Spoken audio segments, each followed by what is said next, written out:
السلام علیکم اسٹوڈنٹس، کیسے ہیں آپ لوگ؟ آج ہم لوگ انشاءاللہ العزیز جیسے کہ ہم نے فرسٹ لیکچر میں جو ہماری نظم تھی حمد حصہ جو نظم تھا ہم لوگوں نے سٹارٹ کیا تھا، اس میں جو ہماری نظم پہلی ہے جس کا نام ہے حمد، اس کے چونکہ ہم لوگوں نے میں نے آپ کے ساتھ اس کی ریڈنگ بھی کی، پھر اس کے جو اندر ڈیفیکلٹ ورڈز تھے میں نے ان کے بھی میننگ آپ لوگوں کو بتائے۔ تو اس نظم کی جب ہم لوگ تشریح کریں گے تو ہم نے اسے بند کی فارم میں لکھنا ہے، ٹھیک ہے؟ یعنی کہ ہم نے چار جو شعر ہیں وہ ملا کے ایک بند کی شکل میں ہم نے اسے لکھنا ہے، یعنی کہ ربائی کی شکل میں ہم نے اسے لکھنا ہے۔ تو یہاں پر ہمارے پاس اگر ہم چار شعروں کی تشریح اگر ہم لوگ ایک جگہ کریں تو ہمارے پاس یہاں پر 3 بند بنیں گے۔ تو اس طرح آپ نے ان کو بند کی شکل میں لکھ کے اور ہمارے پاس 3 بند بنیں گے، تو ان کی پھر آپ نے تشریح کرنی ہے مصنف کا شاعر کا حوالہ دے کر، نظم کا حوالہ دے کر۔ سٹارٹ میں آپ لوگوں نے کیسے لکھنا ہے کہ نظم حمد ماہر القادری کی تحریر کرتا ہے، ٹھیک ہے؟ جس میں اب حمد کیا ہے؟ حمد ہم لوگ اردو جو صنف ہے اس میں جو حمد ہے یہ کیا ہے؟ مطلب اردو کو اصناف کے لحاظ سے 2 حصوں میں تقسیم کیا گیا ہے، 2 اصناف میں۔ پہلی ہمارے پاس ہے اصناف سخن اور دوسری ہمارے پاس ہے اصناف نثر۔ تو جو حمد ہے یہاں پر ہمارے پاس وہ کیا ہے؟ اصناف سخن کی ایک قسم ہے، ٹھیک ہے؟ تو حمد ایسی نظم کو کہتے ہیں جس میں اللہ تعالیٰ کی تعریف اور اس کی حمد و ثنا بیان کی جائے، ٹھیک ہے؟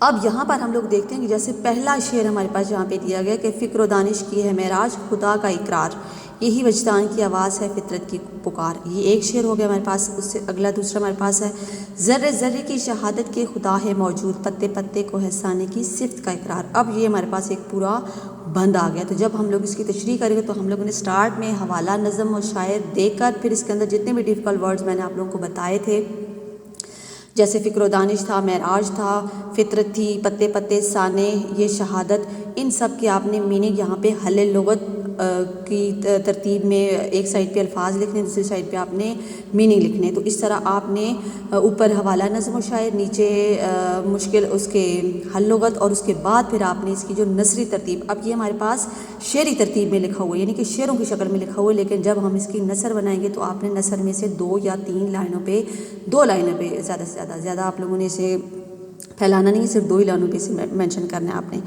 تو یہ سارا پروسیس کر کے ایٹ دی اینڈ پھر آپ نے جب اس کی لکھیں گے تو پھر آپ کیا ہیڈنگ دیں گے؟ وضاحت، ٹھیک ہے؟ پھر آپ نے اس میں جو پورا بند آپ کو بتایا گیا ہے جس میں اللہ تعالیٰ کی تعریف بیان کی گئی ہے کہ اللہ تعالیٰ کی ذات بابرکت جو ہے اس کی جو کاریگری ہے وہ ہر چیز میں نظر آتی ہے، ٹھیک ہے؟ ہم لوگ چھوٹی سی چھوٹی چیز دیکھ لیں، درخت دیکھیں، پتے دیکھیں، اپنے آپ کو ہم لوگ دیکھیں کہ اللہ تعالیٰ نے ہمیں کیسی پرفیکٹ فارم میں بنایا، کتنے خوبصورت طریقے سے ہمیں پیدا کیا، اور کیسے مطلب اس دنیا کو رنگ دیے، کس انداز سے ہر چیز کو ڈھالا۔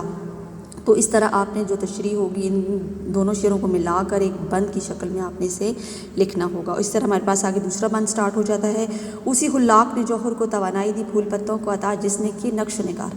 تو سیم اسی طرح آپ نے جو نیچے والے 2 شعر ہیں ان کو ملا کر آپ نے ایک بند بنا کے، تو اسی طرح جس طرح میں نے آپ کو پروسیس بتایا تشریح کا، اسی طرح آپ نے اس کے ساتھ بھی وہی پروسیس کرنا ہے اور پھر تشریح سٹارٹ اسی طریقے سے کرنی ہے۔ تو لاسٹ جیسے ہمارے پاس ہے یہ سب آیات الہی ہیں ذرا غور سے دیکھ، اس کی پھر حمد بیاں کر اسی خالق کو پکار، اس کی صنعت کے نمونے ہیں وہ نکھت ہو کے رنگ، اس کی قدرت کے کرشمے ہیں خزاں ہو کے بہار، ٹھیک ہے؟ سیم اسی طرح جیسے ہم نے فرسٹ شعر فرسٹ بند کی سوری، تو آپ نے اسی طرح پہلا بند، دوسرا بند اور تیسرا بند کی فارم میں آپ نے اس پوری نظم کی تشریح کرنی ہے۔ یہ آپ کا ہوم ورک، اور آپ نے اپنی نوٹ بک پہ اس چیز کو کرنا ہے تاکہ آپ کو یہ جو اس کا پروسیس ہے تشریح کا یہ آپ کو اچھے اور بہتر طریقے سے آ سکے۔